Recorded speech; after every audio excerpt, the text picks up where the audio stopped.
Assalamualaikum warahmatullahi wabarakatuh. My name is Anzani. I'm from 5A. Now I want to explain my resume, research methodology. The book, the title is Introduction to Literary Studies. The author is Mario Clarer. Chapter 1, Introduction atau pengenalan. Secara etimologis, kata Latin literatura berasal dari litera huruf yang merupakan elemen terkecil dari abjad penulisan. Kata teks berkaitan dengan tekstil, karena tekstil diartikan sebagai kain yang mana kain berasal dari benang-benang yang disatukan. Seperti halnya teks berasal dari kata yang dijadikan sebuah kalimat. Tulisan biasanya bergambar tetapi bukan elemen akustik. Sebelum menulis dikembangkan sebagai tanda, teks disampaikan secara lisan. Di zaman sekarang, teks bisa diartikan dalam bentuk audio sastra dan lirik lagu. Genre dalam sastra biasanya mengacu pada epik, drama, atau puisi. Sumber primernya biasanya mengacu pada objek tradisional analisis dalam kritik sastra, termasuk teks, seperti fiksi, puisi, atau drama. Untuk sumber sekunder berlaku untuk artikel atau esai, resensi buku, dan catatan atau komentar singkat tentang spesifik topik. The Chapter 1, Page 1. Kedua, Chapter 2, genre utama di pembelajaran tekstual, Page 9. Genre epik, drama, dan puisi adalah genre yang paling umum di sastra modern. Fiksi. Meskipun novel muncul dahulu sebagai prosa, namun fiksi penting di abad ke-18. Pendahulu kembali ke teks tertua di sejarah sastra. Pada awal zaman klasik, tetapi lebih kuat di akhir abad pertengahan.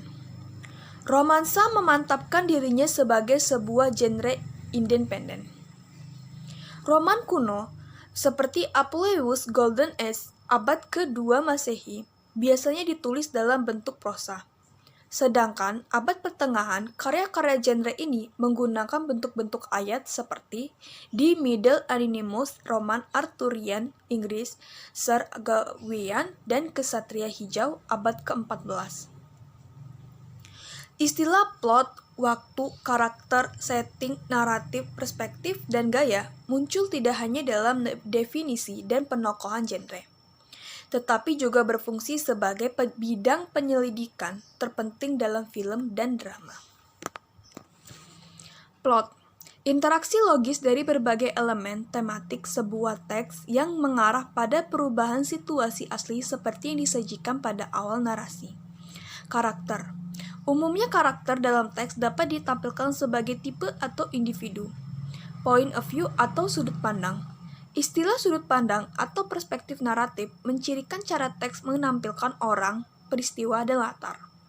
Settings atau latar menunjukkan lokasi periode sejarah dan sosial lingkungan tempat aksi terus teks berkembang. Puisi, salah satu genre tertua dalam sejarah sastra. Puisi terkait erat untuk istilah lirik, yang mana berasal dari instrumen musik Yunani, lira, atau lyre atau harpa, dan poin asli dalam bidang musik. Di dalam puisi terdapat beberapa subnya. Pertama, leksikal tematik dimensi. Karena puisi sering dianggap sebagai media ekspresi subjektif, peristiwa pribadi asumsi yang tidak selalu demikian sesuai dengan fakta masalah pembicara adalah puisi di analisis puisi. Maksud di leksikal tematik dimensi adalah puisi bukan berarti berasal terkadang puisi bukan asli dari si perasaan penulis. Bisa jadi itu bukan faktanya. Misalkan satu puisi menceritakan bahwa dia itu seperti dia sedang sedih, padahal aslinya enggak seperti itu. Mungkin saja itu cuman sebuah sekedar membuat puisi tapi dari perasaannya tidak sesuai dengan itu, tidak sesuai dengan faktanya. Kedua, visual dimensi. Ketiga, dimensi ritmis akustik. Suara dan nada digunakan sebagai elemen dengan levelnya sendiri berarti. Maksudnya, suara dan nada memiliki levelnya sendiri, tetapi setiap level memiliki artinya, dan itu berarti. Ketiga, drama. Drama atau pertunjukan seni bagaimanapun menggabungkan verbal dengan sejumlah non-verbal atau cara optik visual, termasuk panggung, pemandangan, pergeseran adegan, ekspresi wajah, gerak tubuh, tata rias, alat peraga, dan pencahayaannya. Unsur performanya, drama, melampaui dimensi tekstual dari dua sastra utama lainnya, genre, fiksi, dan puisi. Di drama terdapat subnya. Pertama, teks. Dalam dimensi tekstual, drama kata yang diucapkan berfungsi sebagai dasar untuk dialog dan monolog. Kedua, transformasi. Sebagai pengacu pada fase penghubung antara teks dan kinerja. Ketiga, performa. Kinerja berpusat di sekitar aktor yang menyampaikan maksud gabungan dari penulis dan sutradara. Film. Pada akhir abad ke-20, tidak mungkin mengabaikan film sebagai genre semi-tekstual yang dipengaruhi dan memberikan pengaruh tentang sastra dan kritik sastra. Meskipun dapat mengabarkan metode kritik sastra yang erat dengan pendekatan tradisional studi tekstual. Di film terdapat subnya juga. Pertama, spasial dimensi. Pilihan stok film yang disengaja yang mana mempengaruhi isi sebuah film. Maksudnya, stok film yang disengaja adalah seperti kontras yang ditinggikan atau pencahayaannya yang terlalu diterangkan atau mungkin efek-efek yang terlalu berlebihan untuk penonton, tapi sebenarnya itu maksud dari si sutradara menyampaikan maksud cerita atau film tersebut. Kedua, temporal dimensi. Ketiga, akustik dimensi. Chapter 3. Periode sastra Inggris. Halaman 65. Periode sastra Inggris. Pertama, periode Inggris lama abad ke-5 sampai 11. Anglo-Saxon, awal sastra Inggris. Kedua, periode pertengahan Inggris abad ke-12 sampai 15. Ketiga, Renaissance abad ke-16 sampai 17, Inggris baru awal periode. Di sini fokus pada sejarah bahasa Inggrisnya. Keempat, bulan Agustusan abad ke-18. Kelima, periode pertama romantik pertengahan abad ke-19. Maksudnya, di periode pertama ini genre romantik sudah ada dan ini awal pertama genre romantik digunakan. Terus, tahun Victoria pertengahan kedua abad ke-19, zaman modern tahun Perang Dunia Pertama dan Kedua, dan terakhir, postmodernisme tahun 1960 dan 1970. Chapter 4, Teoritis Pendekatan Sastra, halaman 73. Teks pendekatan pada sastra dicirikan oleh sejumlah metodologi yang berbeda. Beberapa menunjukkan bahwa sastra itu mencerminkan kelembagaan budaya dan latar belakang sejarah. Ada juga di satu sisi sastra sebagai pendekatan ilmiah. Ada beberapa pendekatannya. Pertama, pendekatan berorientasi teks. Teks berorientasi berpusat pada teks itu sendiri, terutama menyelidiki formal atau strukturalnya, fitur. Semua tradisi ini menempatkan penekanan utama pada aspek tekstual internal dari sebuah karya sastra. Kedua, di dalam pendekatan berorientasi teks terdapat subsubnya, yaitu filologi. Istilah filologi berarti pendekatan berpusat di sekitar masalah editorial dan rekonstruksi teks. Kedua, retorika dan gaya. Retorika menyusun sejumlah aturan dan teknik untuk komposisi yang efisien dan pidato yang kuat. Ketiga, formalisme dan strukturalisme. Penekanannya pada aspek intrinsik dan struktural dari sebuah karya sastra, dibedakan dari yang lebih tua. Di formalisme dan strukturalisme terdapat subnya juga. Pertama, kritik baru.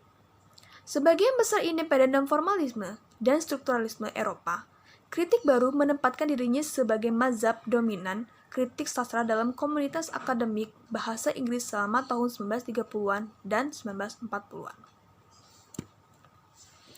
Pusat ciri-ciri kritik baru yang namanya sengaja dinegasikan metode kritis sebelumnya, paling baik dipahami sebagai kontras dengan pendekatan akademis dalam studi sastra yang lazim di tahun-tahun sebelumnya. Kedua, Semiotika dan dekonstruksi. Semiotika dan dekonstruksi adalah tren terbaru dalam teori sastra berorientasi teks pada tahun 1970-an dan 1980-an, yang mana teks sebagai sistem tanda. Ahli bahasa Swiss memulai dari asumsi bahwa bahasa itu berfungsi melalui representasi di mana citra mental berada dimanifestasikan atau diwakili secara verbal. Sebelum manusia bisa untuk misalnya menggunakan kata pohon yang dia miliki untuk membayangkan mental konsep pohon. Maksudnya, manusia menulis kata pohon dan dia mempresentasikan dan dia memikirkan konsep pohon seperti itu. Lalu, kedua, pendekatan berorientasi penulis. Pendekatan ini berorientasi pada penulis membangun hubungan langsung antara teks sastra dan biografi penulis. Tanggal, fakta, dan peristiwa dalam kehidupan seorang penulis disandingkan dengan unsur kesusastraan karyanya secara berurutan untuk menemukan aspek-aspek yang menghubungkan biografi pengarang dengan teks. Penelitian tentang lingkungan dan pendidikan penulis dilakukan dan kemudian terkait dengan fenomena tertentu dalam teks. Ketiga, pendekatan berorientasi pembaca. Pendekatan berorientasi pembaca yang dikembangkan pada 1960-an disebut teori penerimaan. Teori respon pembaca atau estetika penerimaan. Ketiga istilah tersebut digunakan hampir secara sinonim dengan meringkas pendekatan yang berfokus pada poin pembaca melihat, dengan fokus pada efek teks pada penerima atau membaca. Jadi maksudnya, pendekatan berorientasi pembaca ini, si penulis memberikan hasil karyanya kepada masyarakat dan untuk dibaca, dan mereka melihat hasilnya bagaimana, apakah responnya baik atau tidak. Keempat, pendekatan berorientasi konteks. Istilah pendekatan berorientasi konteks di sini mengacu pada kelompok sekolah yang heterogen dan metodologi yang tidak memperhatikan teks sastra sebagai karya seni yang mandiri, tetapi mencoba untuk menempatkan mereka dalam konteks yang lebih luas. Kelima, historisme baru. Salah satu perkembangan terkini di bidang kontekstual, pendekatannya adalah historisme baru, yang muncul di Amerika Serikat pada tahun 1980-an. Dibangun di atas post-strukturalisme dan dekonstruksi dengan fokus mereka pada teks dan wacana, tetapi menambahkan dimensi sejarah untuk diskusi teks sastra. Ada beberapa subnya. Pertama, teori sastra feminis dan teori gender. Paling produktif dan pada saat yang sama paling revolusioner, pergerakan teori-teori kritik sastra yang lebih mudah pada umumnya pendekatan kontekstual khususnya adalah sastra feminis teori. Pendekatan kritis yang kompleks ini merupakan bagian dari sebuah gerakan yang telah memantapkan dirinya di hampir semua disiplin ilmu dan telah menjadi sangat kuat di berbagai cabang modern kritik sastra. Di teori gender, yang objek analisisnya bukan lagi perempuan saja, melainkan interaksi dua jenis kelamin, meningkat jumlah kritikus laki-laki sekarang mengenangani masalah gender. Dengan demikian, mengintegrasikan maskulinitas ke dalam studi gender. Kedua, kritik atau evaluasi sastra. Di dunia berbahasa Inggris, istilah kritik sastra bisa merujuk untuk interpretasi sastra teks serta evaluasi mereka. Oleh karena itu, kritik sastra terkadang digunakan untuk membedakan antara interpretasi teks dan kritik evaluatif yang sering terjadi dalam kaitannya dengan penghargaan sastra dan buku ulasan. Chapter 5. Di mana dan bagaimana menemukan sastra sekunder. Halaman 101. Untuk menemukan literatur sekunder yang digunakan dalam penelitian untuk tingkat paling bawah seminar, biasanya cukup berkonsultasi dengan indeks subjek katalog perpustakaan, departemen, atau universitas untuk sastra sekunder monografi tentang suatu hal tema. Untuk mempelajari semua modern bahasa, seperti bahasa Jerman dan Roman, dan khususnya untuk sastra dan dalam bahasa Inggris, Bibliography International MLA disusun oleh Modern Language Association atau MLA adalah referensi kerja standar. Misalnya, untuk mengetahui apa yang diterbitkan pada tahun 1989 pada novel The Handmaid's Tale 1985 oleh penulis Kanada Margaret Atwood 1939, yang mana tentang perlu mencari di bawah bagian sastra Kanada dalam indeks penulis. Chapter 6. Bagaimana menulis makalah ilmiah. Page 107. Untuk menulis makalah seminar atau esai ilmiah yang sukses di bidang literatur, seseorang harus mengamati beberapa konvensi. Paling penting, makalah harus terstruktur secara logis dan mudah untuk pembaca mengikuti. Untuk membuat struktur makalah langsung terlihat jelas bagi pembaca, yang pertama adalah pengantar paragraf. Salah satu bagian dari paragraf pengantar, file pernyataan topik, menginformasikan pembaca tentang pokok bahasaan makalah. Bagian tambahan dari paragraf pengantar adalah tesis pernyataan. Di paragraf pengantar tidak hanya sebutkan topik, tetapi juga metodologis Anda, pilihan dan struktur makalah Anda. Oleh karena itu, paragraf pertama harus membahas pertanyaan berikut ini. Seperti, makalah ini tentang apa? Bagaimana? Metode apa? Apakah Anda mendekati topiknya? Di akhir esai, paragraf penutup harus diringkas sehasil terpenting dari diskusi Anda tentang topik tersebut. Lalu, pembaca suka diingatkan tentang masalah sentral esai Anda untuk memastikan bahwa poin utama telah dipahami dengan benar dan membantu mengingatnya. Setiap disiplin akademis mengikuti konvensi tertentu yang lain yang mengatur struktur dan isi tulisan wacana keilmuan khususnya tentang dokumentasi sumber. Ciri penulisan ilmiah ini sering dimasukkan di bawah istilah aparatur kritis. Literatur yang digunakan dalam makalah dapat dimasukkan ke dalam bentuk kutipan langsung atau paraphrase.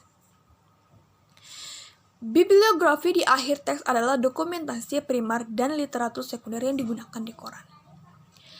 So, this is my resume methodology. And the last, wassalamualaikum warahmatullahi wabarakatuh.